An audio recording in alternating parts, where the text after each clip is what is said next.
Well, we can hardly believe that it's already the end of the 4th week of term. In the Seed, they've been enjoying their annual tree planting in the Bushkinder area.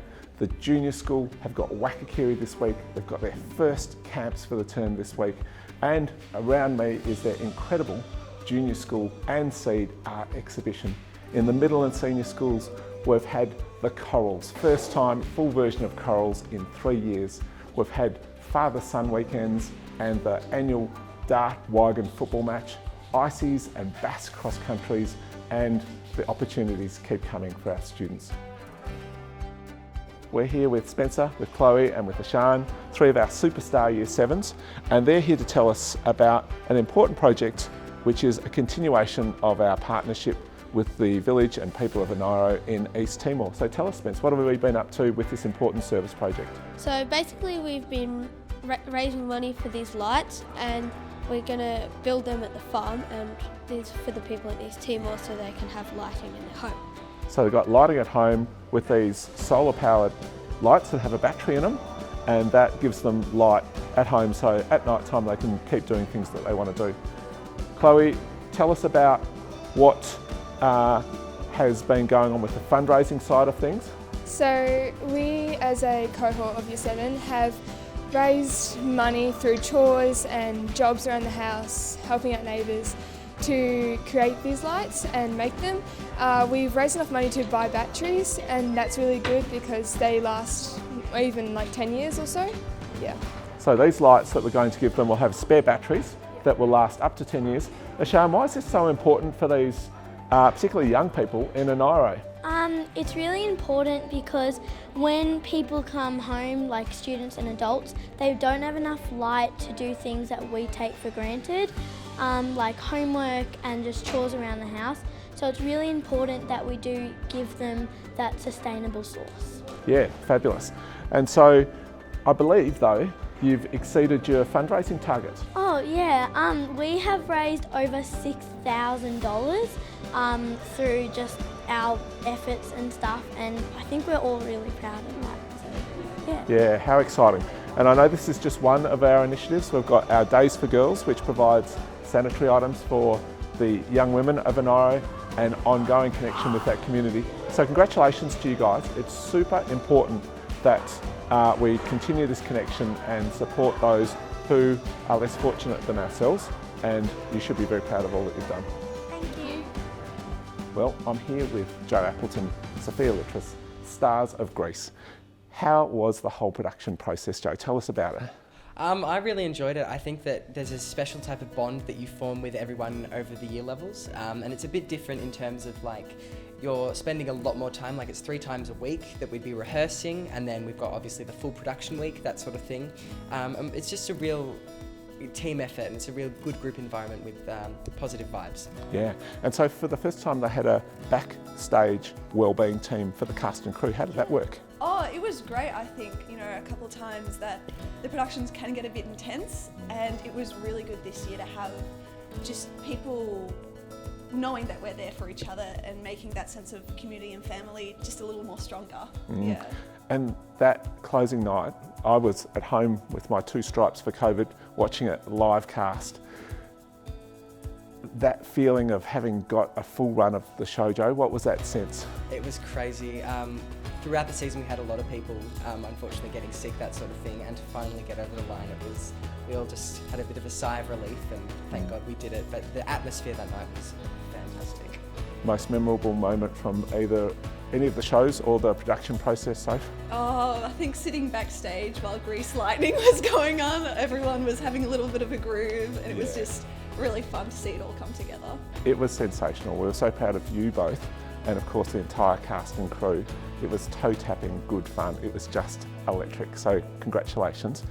With all of the ups and downs of viruses, be it flu or COVID that's circling at the moment, we had some critical staff who weren't able to be there for the performances themselves. Tell us about how everyone remained upbeat and connected, and the sense of gratitude that you have for those staff even though they couldn't be there. You go, Soph. I mean, it was a bit disappointing having, Sabs and Miss Barlow especially had worked so hard to bring us to where we were, and the fact that they got COVID, people were a bit hurt by that, but it's also the fact that we kept pushing on, and despite those two being out, people stepped up into their roles. It really just showed how strong we are as a production. People did not want to let that bring us down, and we just kept pushing forward, and I know they're very proud of what happened, and I know they were supporting us the entire time. And we're incredibly grateful to them both.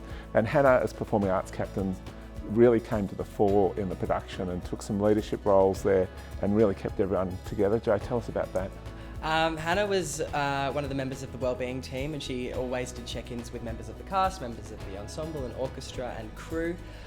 She really stepped up during that production week when everyone was particularly a bit nervous, a bit anxious leading into the shows.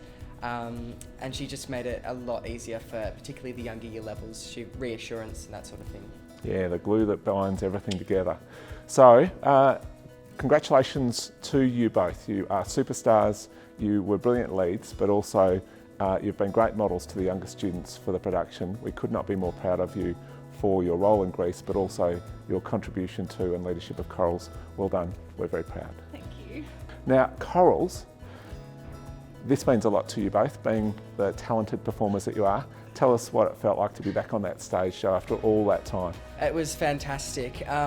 We both were lucky enough to be in the Winning House Small Group, and we performed a piece, Eleanor Rigby, in the style of Cody Fry, and we feel like we did a pretty good job. Oh, you sure did. You knocked it out of the park. Even the detractors of your houses, your greatest rivals, said that was incredible.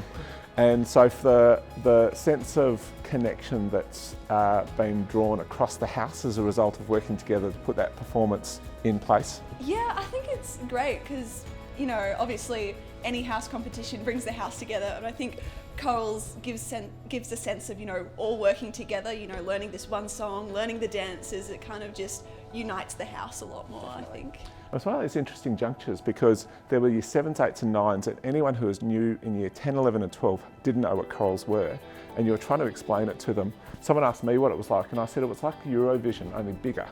and people said, oh, don't be ridiculous, but those who saw it just loved it. I'm here with Amelia, Henry and Chris Cook, our Director of Boarding, who joined us at the beginning of Term 2. Welcome, Chris. Henry, a few words on the Dart Wagon footy match? Yeah, obviously it's been 3 years since our last match. It was fiercely fought by both teams, and it was really good to have a good crowd out there. And thankfully Dart got the win, so I'm happy about that. And everyone united at the end of it though? Oh, absolutely. It was good to see everyone get around each other, shaking hands and having fun at the end. Yeah, right. I think spirited would be a good word to describe the footy.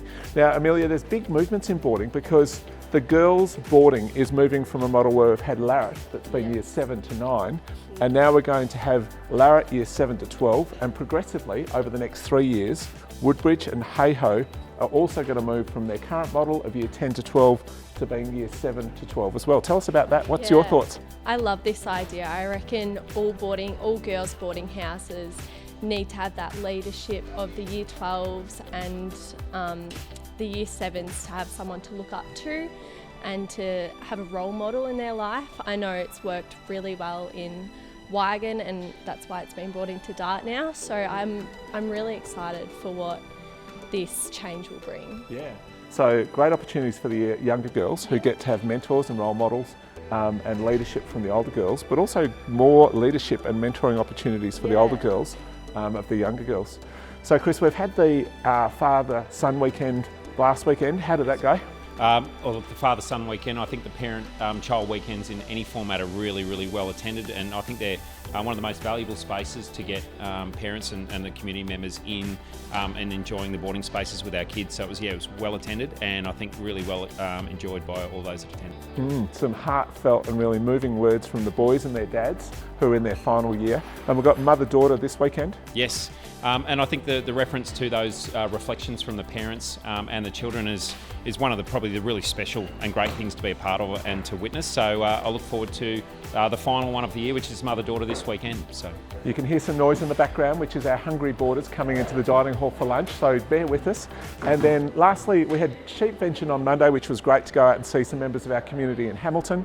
And we're off in a fortnight as well. Correct, yeah. So the final leg of our regional boarding tours goes to Mansfield on Thursday the 18th of August, and then Friday the 19th at Yea. So big community out there, so it's a bit of a double header, which I'm really looking forward to. Yeah, so we look forward to seeing parents at either our parent-child weekends or at one of our upcoming regional gatherings. Thanks, Chris. Thanks, Henry. Thanks, Amelia. Thank you. Thank you.